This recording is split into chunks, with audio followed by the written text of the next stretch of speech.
Mithun Reddy పిటిషన్లపై Vijayawada ACB court తీర్పు reserve చేసింది. ఎంపీకి ఇవ్వాల్సిన అన్ని సదుపాయాలు ఇస్తున్నామని రాజమండ్రి జైలు అధికారులు కోర్టుకు తెలిపారు. అయితే స్నేహ బ్లాక్ లో సౌకర్యాలు లేవంటూ మిథున్ రెడ్డి లాయర్లు వాదనలు వినిపించారు. మిథున్ రెడ్డి పిటిషన్లపై సాయంత్రం లోపు ఏసీబీ కోర్టు తీర్పు ఇచ్చే అవకాశం ఉంది.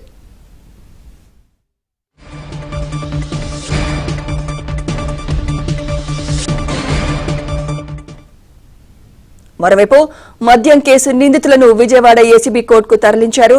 ఆగస్టు 1 వరకు నిందితులకు రిమాండ్ పొడిగించే అవకాశం ఉంది.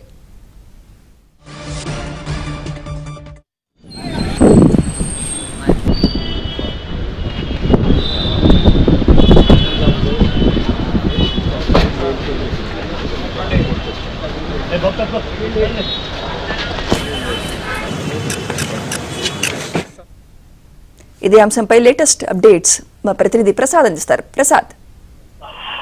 సుమిత్ర, విజయవాడ ఏసీబీ కోర్టులో ఈ రోజు మిథున్ రెడ్డి జైల్లో ఉన్న నేపథ్యంలో అతను కల్పించాల్సిన సౌకర్యాలపై వాదనలు జరిగాయి. ప్రధానంగా అతన్ని ఆదివారం ఏసీబీ కోర్టులో హాజరుపరిచారు. ఆగస్టు 1వ తేదీ వరకు రిమాండ్ విధించగా రాజమండ్రి సెంట్రల్ జైలుకి ఆయన తరలిస్తూ కోర్టు ఉత్తర్వులు జారీ చేసింది. అయితే ఇదే సమయంలో అతను ఎంపీగా ఉండటం, అదేవిధంగా పార్లమెంటరీ పార్టీ వైసీపీ తరపున నేతగా కొనసాగుతున్న నేపథ్యంలో కొన్ని ప్రోటోకాల్స్ ప్రకారం విఐపీ ప్రోటోకాల్ ఇవ్వాలని, అదే కొన్ని సౌకర్యాలు కల్పించాలంటూ కూడా పిటిషన్ దాఖలు చేశారు.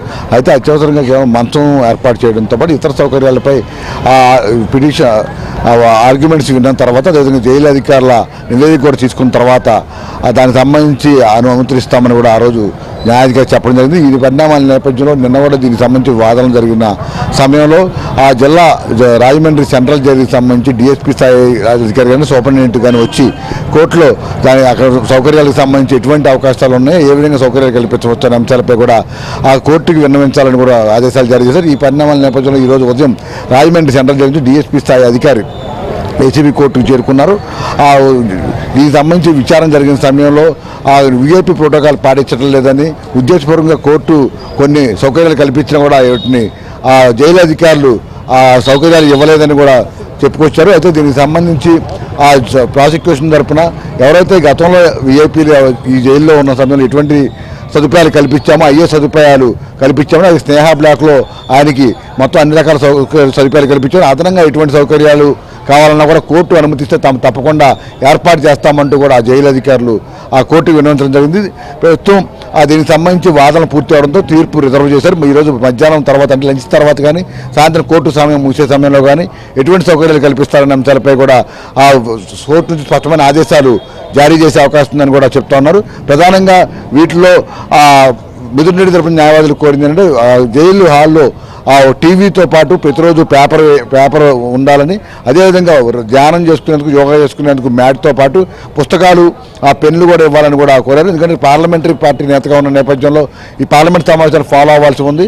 అదేవిధంగా ప్రతిరోజు కూడా తనకు ఆ పుస్తకాలు రాసుకోవడం కావచ్చు, లేకపోతే నోట్ చేసుకోవడం కావచ్చు, కొన్ని అంశాలకు సంబంధించి ఆయన కోరారు. అదేవిధంగా ప్రతిరోజు ఇంటి నుంచి భోజనం కావాలని కూడా కోరిన నేపథ్యంలో అది ఎంతవరకు వెసులుబాటు కల్పిస్తారనేది కూడా ఇప్పుడు కోర్టు ఆదేశాలు ఏమిస్తారని ఎదురు చూస్తున్నారు. ఇక వారంలో 5 ములాఖాతులు ఏర్పాటు చేయాలని కూడా కోరారు. దీనికి సంబంధించి కూడా గతంలో ఇదే జైల్లో విఐపీలు ఉన్న నేపథ్యంలో ఎటువంటి అనుమతులు ఇచ్చారనే అంశాలపై కూడా న్యాయాధికారి ఆరా తీశారు. ఇవన్నీ వాదనలు పూర్తయిన తర్వాత అన్ని నోట్ చేసుకున్నారు. ప్రస్తుతం వాదనలు ముగిసిన నేపథ్యంలో డిఎస్పీ స్థాయి అధికారి కూడా కోర్టు హాల్ నుంచి బయటకు కూడా వచ్చేయడం జరిగింది. ఈరోజు సాయంత్రానికి కోర్టు ఎటువంటి సౌకర్యాలు కల్పిస్తుంది, నిబంధనల మేరకు ఎంతవరకు వెసులుబాటు కల్పిస్తున్న అంశాలపై కూడా స్పష్టత వచ్చే అవకాశం ఉంది.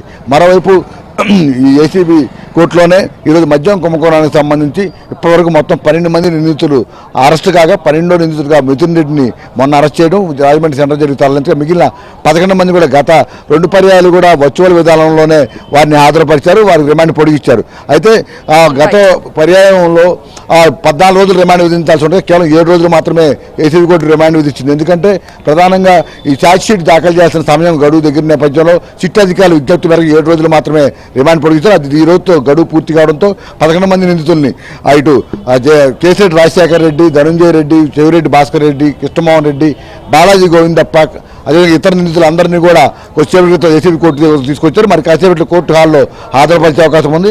ఇప్పటికే మిథున్ రెడ్డికి ఆగస్టు 1 వరకు రిమాండ్ విధించిన నేపథ్యంలో వీరికి కూడా ఆగస్టు 1 అంటే వారం రోజులు పర్యాయం పూర్తయిన నేపథ్యంలో మరో పర్యాయం వారం రోజులు అంటే మొత్తం 14 రోజులు ఆగస్టు 1వ తేదీకి రిమాండ్ పొడిగించే అవకాశం ఉందని కూడా న్యాయ నిపుణులు అభిప్రాయపడతా ఉన్నారు. ఆ ఆగస్టు 1 నుంచి కూడా మొత్తం 12 మంది నిందితులు హాజరుపరిచే విధంగా ఉంటుందని కూడా చెప్తా ఉన్నారు. ఈ నేపథ్యంలో మరి కాసేపట్లో దీనికి సంబంధించి హాజరుపరిచిన తర్వాత రిమాండ్ పొడిగించే అవకాశం ఉందని అవకాశాలు కనిపిస్తున్నాయి. Thank you.